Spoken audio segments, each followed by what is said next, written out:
to the RunRX Podcast, where we talk about all things running. As many runners know, it's 90% mental. So join Coach Valerie and Coach Caroline as we go through the mental side of running.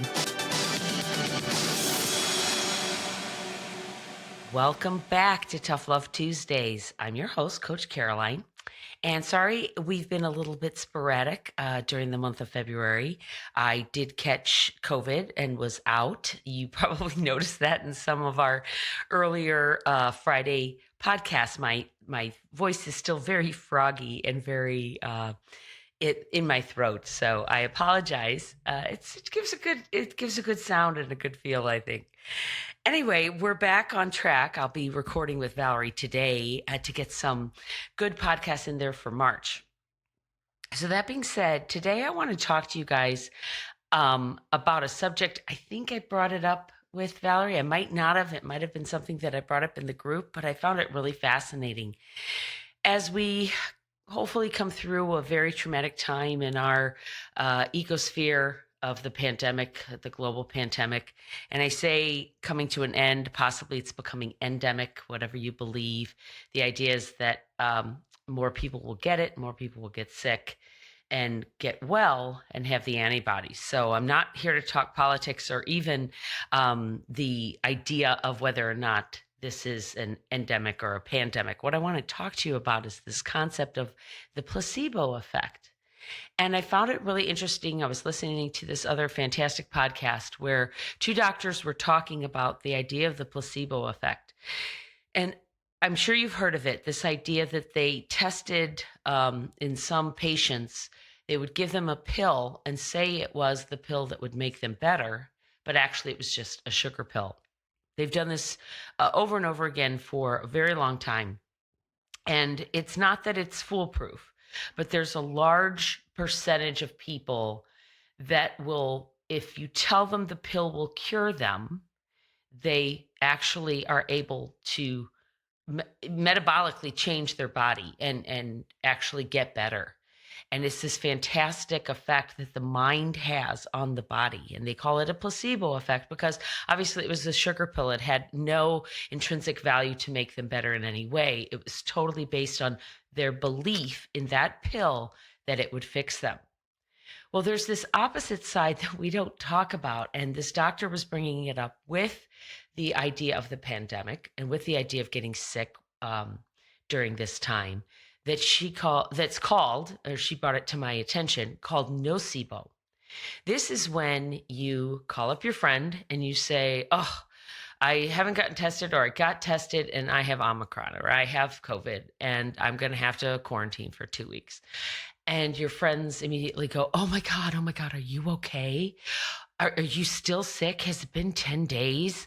Are you still, are you coughing a lot? Maybe you should go to the doctor. You know, this is when it gets really bad, right? They start worrying about you and putting all this negative talk into your head.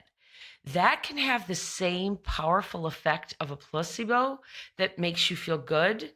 And nocebo can make you worse off, where maybe you were doing okay. You were just going through the normal process. In the case of Omicron with me, it lasted a really solid 10 days. And I just knew that it was going to run its course. If I had somebody at 10 days suddenly saying, this is bad, it shouldn't be lasting this long, could it have gotten worse? Could my mind have taken me to a place where it would be negative? So I bring this up about running because we do this about running. Our thoughts are so important.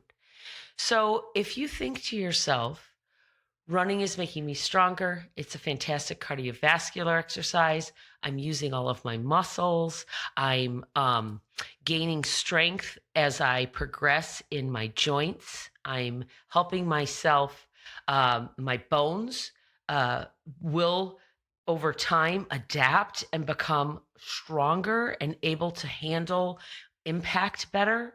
That's why some runners are able to be much older, right, than others. So if you're thinking in that positive belief, your body's going to adapt that way. But if you think, oh, running is bad for my knees, I have bad hips, I'm going to twist my ankle, this impact is hurting me. It's bad for me. I hate getting my blood pressure up that high. It scares me. I can't do this for too long. I'm having a heart attack. That's one I have. That's a thought I have a lot. When you start thinking that way, then you start bringing in all that negative cortisol and those negative thought processes into your belief system. And whether you realize it or not, your body's actually reacting to that. If you say it's going to work for you, then your body will react to that. If you say it's not going to work for you, then your body's going to react accordingly. So what I want to try to bring to you today is not to bring this air of constant, oh, everything's sunny and rainbows and unicorns and happiness, right?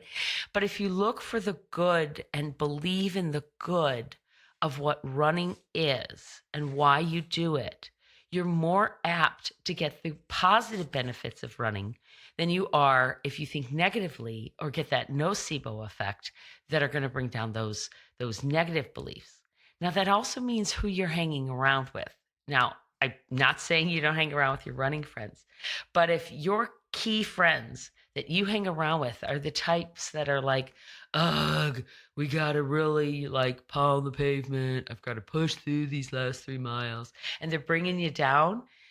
Maybe don't run with them. Maybe meet them afterwards. Maybe say, look, let me go run on my own and I'll meet you afterwards for coffee. Or let's shake it off and walk it off later after I've run. Because that mindset while you're running really has a profound effect on your body. And if you're trying to keep yourself positive, trying to keep yourself in a very open-minded, coachable, let go state, and somebody else is going, in your ear, it can really bring you down. And just like anything else in your world, if you're trying to start a new business or you're fighting off a disease, you really need a positive sphere of influence to keep yourself in the right mindset. So that's what I want you to work on this week. Look at your world, and is it having a placebo effect, a positive effect, or is it having a nocebo effect? Is it making you more paranoid, more scared, more tentative in what you're doing when you're going out and run? And then we'll talk to you next week. Thank you for joining us on the RunRX Podcast. If you'd like to know more, join us at www.runrx.fit. And if you have additional questions that you'd like answered on the podcast, email us at support@runrx.fit.